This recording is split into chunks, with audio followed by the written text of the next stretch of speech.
Of greed the holy books condemn, but man's new religion surely does pretend to war and strife and a bitter end. So come, all you who would die in sin, and drink the last from that bottle of gin. Mr. Eugene Redmond. Give it up for Eugene Redmond, all right? Major figure in the Black Arts Movement since the 60s. He's also a professor of English at Southern Illinois University, Edwardsville, and a poet laureate since 1976 of his native East St. Louis. He conducts poetry in the school programs and serves on the board of directors at the Catherine Dunham Centers for the Arts and Humanities. He was recently honored by the World Black History Museum at his Griot's Gala at Tribunal Honors in St. Louis, Missouri. Author of 12 books and 6 plays, he is also the founding editor of the literary magazine Drum Voices Review.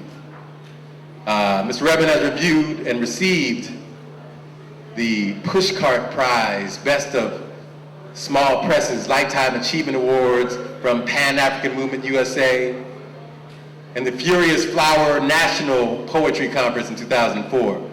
Creative Writing Fellowship from the National Endowment for the Arts, tribute to an Elder Honor of African Poetry Theater, American Book Award, Eye in the Ceiling. It's ridiculous, man. I don't have enough time. You know? Let's call this brother up. Give it up for Mr. Eugene Redmond, all right?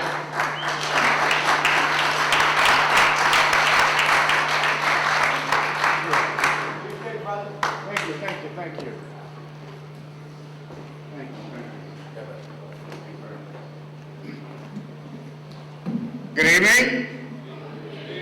I want to thank all of you for your perseverance, your tolerance, and your patience.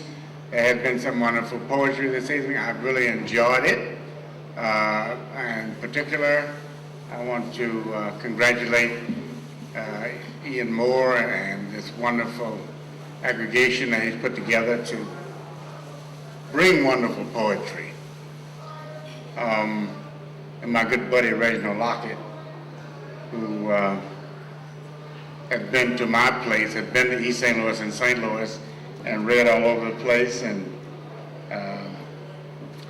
really wowed the people. Milestone, the birth of an ancestor, for Miles Dewey Davis III, in memoriam, in futuriam. Dum, dum, dum, dum, dum, dum, dum, dum, dum, dum, dum, dum, dum, dum, dum, dum,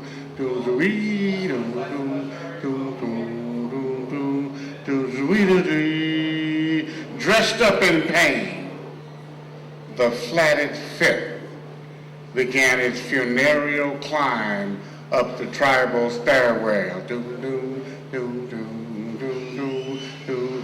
Grief radiant as it bulged and gleamed with moans, spread like laughter, or Ethiopia's wings, mourned its own percussive rise, became blues born in the hoarse East St. Louis air, bore witness to the roaring calm, the garrulous silence, the caskets of tears, the gushing stillness. The death of the cool became the birth of an ancestor. The death of the cool begat the birth of an ancestor. Doom, doom, doom, doom, doom, doom, doom, doom.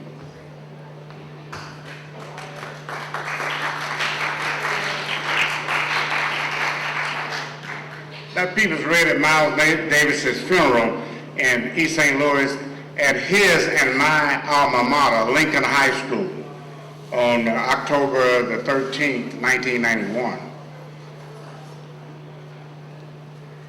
I can never unlove you. To not want is to not exist, is to be deminded, is to be disembodied, is to be disimpersoned and float like an apparition into the nowhere, into the gray whim of limbo.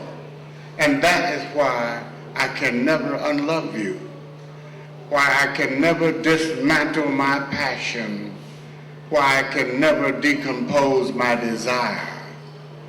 To reel in my cautious need is to be unclumsy in hyperposture, is to be a cursed garden, growthless, is to be made breathless by outside strictures and nod in noon sun like a drunken lizard, a slitherless drip on the echo of love, on the back of some nomadic breeze, on the coattail of sanity.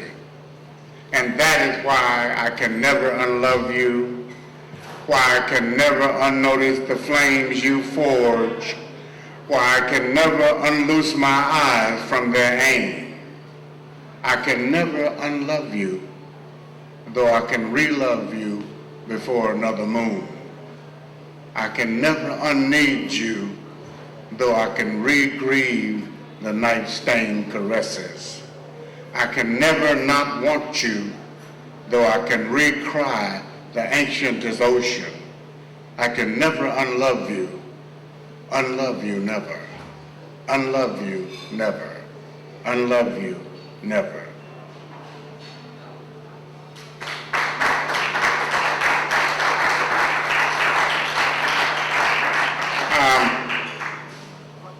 It is late and our patience has been tried. It's been wonderful. I have 2 poems. There have been 2 more poems. There have been a number of parallels established between Vietnam and Iraq. Some years after I returned from Southeast Asia, courtesy of the Marine Corps, I wrote a poem called Barbecue Cone, or We Laid Me Lie Low. And this poem is 36 years old, and it might be helpful for you to know that during this period, if you called yourself a poet and you didn't have a Vietnam poem, then people didn't think you were serious. This is how important. It's like if you didn't have a Coltrane poem, if you didn't have a Malcolm poem, if you didn't have a poem about beautiful black women, I'm talking about black poets now, if you didn't have a poem about Charlie Parker, or Bessie Smith, MLK, people thought something was wrong with you. And so this is one of several poems that I wrote after returning to the country in Southeast Asia, and it bears specifically on an incident that took place in 1968. A young American officer named Calley led his platoon into the village of My Lai. He thought there were soldiers, or supposedly the intelligence told him there were soldiers there. What he found were slightly fewer than 400 men, women, and children. Some of the women and men were in their senior years. Some of the women were pregnant. They were all slaughtered and thrown into an earthen grave. And this is my response 36 years ago. Barbecued cone, or we laid My Lai low. At My Lai, we left lint for lawns, feathered with frameless, wingless birds, barbecued and bodiless heads of hair hanging from the charcoal gazes of burnt huts. Rice-spin hides harbored flesh-flailing pellets, unregenerative crops trigger-grown from the trunks of branchless mechanical trees. As barbecue grills grew hotter with ghost-hot heat, mothers cooked children and causes in the grease of blood-glazed breasts, resigned in the weighty whisper that one can only die once.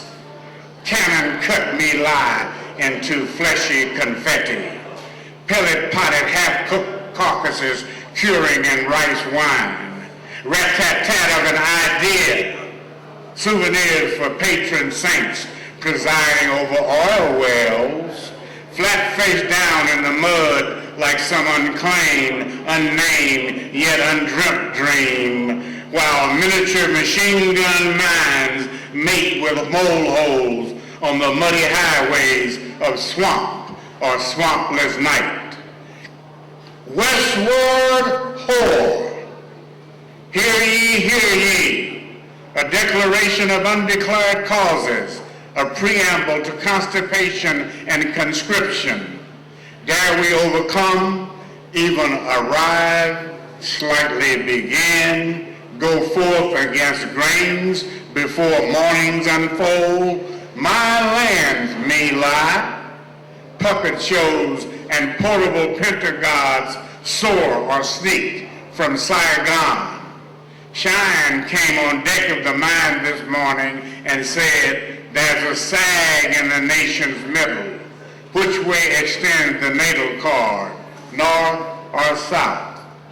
I lay down my life for My Lai and Harlem. I lay down my burden in Timbuktu, East St. Louis, and Baltimore. We waited long and low, like low-strung studs for My Lai, when we reared and rammed her with spark sperm-spitting penises, then withdrew westward 6,000 miles, a Pacific coffin of the mind between us, to vex canned good consciences and claim the Fifth Amendment.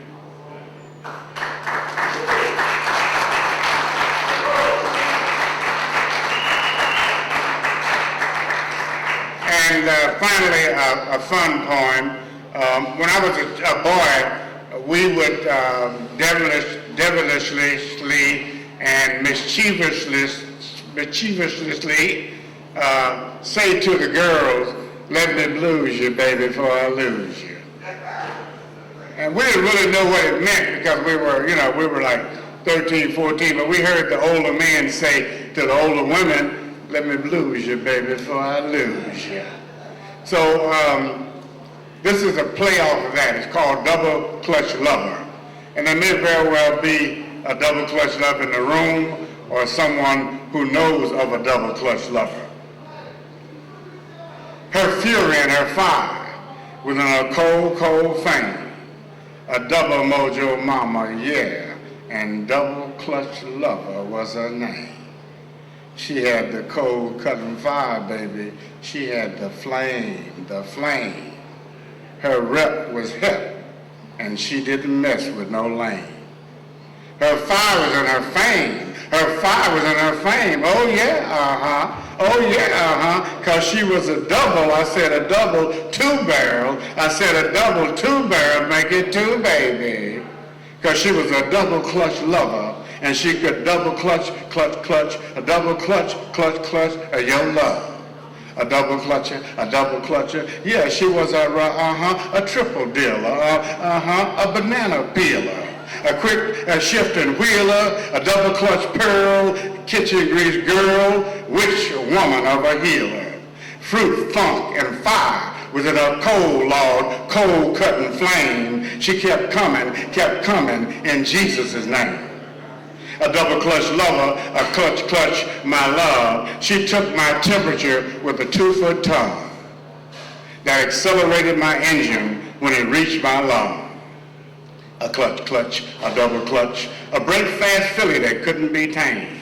Couldn't be tamed, African back bender that made the Holy Ghost shame. For shame, double clutch, for shame, double clutch, rump queen that conquered the washing machine, yeah, before it was invented. Washboard Wonder Woman, scrubbing her conviction, hand clapping her way through old-time restrictions. A knuckle rubber, a double clutch lover, a double clutch lover. A woman walked across fire and still didn't fidget.